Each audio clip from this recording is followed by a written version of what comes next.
निशा के लिए पेरिस से अमीर घर का रिश्ता आता है और लड़के वाले ये रिश्ता पक्का कर कुछ ही देर में अपनी गाड़ी में बैठकर वहां से चले जाते हैं। गांव के कुछ लोग गरीब निशा के घर इतने अमीर लोगों को देखकर हैरान हो जाते हैं और जैसे ही निशा और उसका पूरा परिवार बाहर आता है सब आपस में बातें करते हैं। बहन, लड़के वाले काफी अमीर लग रहे थे। हमारी निशा का रिश्ता पक्का हो गया क्या? मेरी निशा का रिश्ता पक्का हो गया है। अब तो मेरी बेटी विदेश में जाएगी। जानती हो कहाँ से रिश्ता आया था? लड़के वाले पेरिस में रहते हैं। शांति, अपनी बेटी का रिश्ता 7 समंदर पार करवा कर तुम खुश हो रही हो।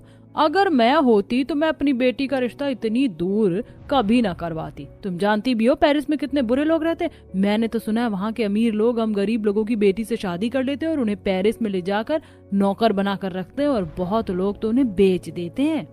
अपनी कुछ पड़ोसन की बातें सुनकर शांति और विनोद काफी परेशान हो जाते हैं। इसी तरह 2 दिन बीत जाते हैं और जब शांति के रिश्तेदारों को पता चलता है कि निशा का रिश्ता पेरिस के अमीर लड़के से लग गया है तो वो लोग भी घर आते हैं। भैया, तुम तो बहुत बुरे हो। आखिर तुमने दिखा ही दी ना अपनी और पराई बेटी में फर्क। वैसे तो तुम कहते थे कि तुम मेरी अंजलि के लिए भी बहुत अच्छा लड़का देखोगे, पर जब पेरिस से रिश्ता आया तो तुमने अपनी बेटी का रिश्ता तय कर दिया। बहन, ऐसा नहीं है। मैंने हम दोनों की बेटी की फोटो लड़के वालों को भेजी थी। अब लड़के वालों को अगर निशा पसंद आई तो इसमें हमारी क्या गलती? हाँ हाँ भैया, तुम्हारी क्या ही गलती होगी। पर मैं तो खुश हूँ जो लड़के वालों ने निशा को पसंद किया, क्योंकि वो लोग अगर रिश्ता लेकर आते तो भी मैं अपनी बेटी की शादी पेरिस में नहीं करती। इसी तरह कुछ दिन और बीत जाते हैं। अब जो भी आता है वो सुरेश और शांति के कान भरते और NRI बिजनेसमैन लड़के के बारे में शांति और सुरेश को भड़काते हैं। लोगों की बात सुनकर एक रात सुरेश जब अपने पूरे परिवार के साथ खाना खा रहा होता है तो अपनी बेटी और बीवी से कहता है, हमने अपनी बेटी का रिश्ता पेरिस में करके लगता है गलती करी है। जिसको देखो वो यही कह रहा है कि मुझे अपनी बेटी का रिश्ता पेरिस में नहीं करना चाहिए था। शादी में अभी समय है। मैं ये रिश्ता तोड़ दूंगा। मैं अपनी बेटी को 7 समंदर पार नहीं भेजूंगा।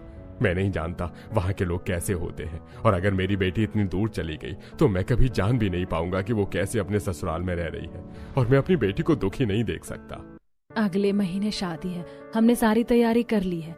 अगर अब रिश्ता हमने तोड़ा तो आप जानते हैं ना, कोई हमारी बेटी का हाथ नहीं थामेगा। पापा, फिक्र मत कीजिए।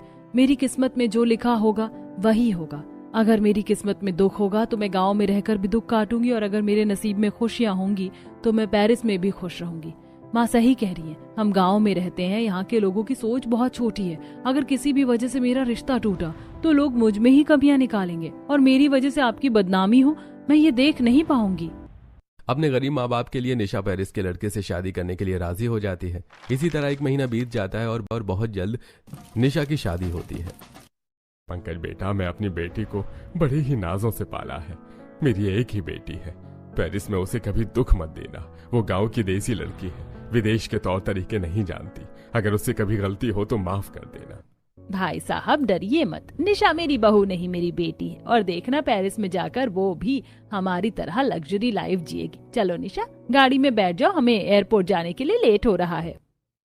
निशा अपने घर वालों से मिलकर एयरपोर्ट जाती है और कुछ ही देर में निशा अपने पति, सास और ससुर के साथ पेरिस पहुंचती है, जहां निशा की 2 जेठानी और नंद निशा का देसी लुक, जूड़ा, गजरा, गहना और सिर पर दुपट्टा देखकर मुंह बनाती हैं। माँ जी, आप तो कह रही थी कि मेरी देवरानी हम दोनों से अलग है, पर इतनी अलग है ये नहीं बताया था। आप तो बिल्कुल गाँव की देसी गवार उठा कर ले आई है। इसे तो ना कपड़े पहनने का सेंस है और ना ही मेकअप करने का। माँ, आप मेरे लिए कैसी भाभी लेकर आ गई हैं? इन्हें तो मैं अपने दोस्तों से भी नहीं मिलवा पाऊंगी। आप क्या चाहती हैं? बाहर के लोगों के सामने मेरी इंसल्ट हो? उनके कपड़े देखिए, बिल्कुल 3rd क्लास है। हम कहाँ लग्जरी लाइफ जीने वाले और कहाँ ये गोबर मिट्टी में रहने वाली। बस काजल, मैं अपनी वाइफ के खिलाफ एक शब्द नहीं सुनूंगा। मुझे निशा बहुत पसंद है और भूलो मत, हम भी इंडियन हैं। हम भी किसी छोटे से गांव से निकलकर ही पेरिस में आए हैं, और आज तुम मम्मी पापा की बदौलत ब्रांडेड कपड़े पहनकर घूम रही हो। अगर उन्होंने मेहनत न की होती, अपना खुद का बिजनेस न खड़ा किया होता, तो शायद हम भी गांव की मिट्टी में ही पले होते। पंकज की बात सुनकर कविता, सुमन और काजल का मुंह बंद हो जाता है और वो तीनों पैर पटक कर अंदर चली जाती हैं। जिसके बाद आशा अपनी बहू बेटों को दरवाजे पर रखती है और खुद रसोई से पूजा की थाल और कलश लेकर आती है और अपनी बहू की आरती उतार के उसका गृह प्रवेश करवाती है। तो वहीं निशा जब अपना बड़ा सा आलीशान महल जैसा घर देखती है तो उसकी आंखें फटी की फटी रह जाती हैं। मेरा ससुराल कितना अमीर है। मैं गांव की लड़की, छोटे से मिट्टी के घर में रहने वाली, मैं यहाँ कैसे एडजस्ट करूंगी? बहू, क्या हुआ? घर देखकर घबरा रही हो? डरो मत, ये तुम्हारा ही घर है। जैसे मेरी यहाँ दोनों बड़ी बहू बेटी रहती है, वैसे ही तुम भी रहना।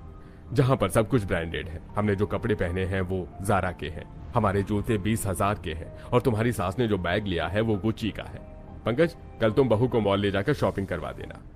तांगे में बैठने वाली अब कार में बैठकर पेरिस की रोडों पर घूमेगी। निशा बहू, तुम अपनी जेठानियों की बातों पर ज्यादा ध्यान मत दो और जाकर आराम कर लो।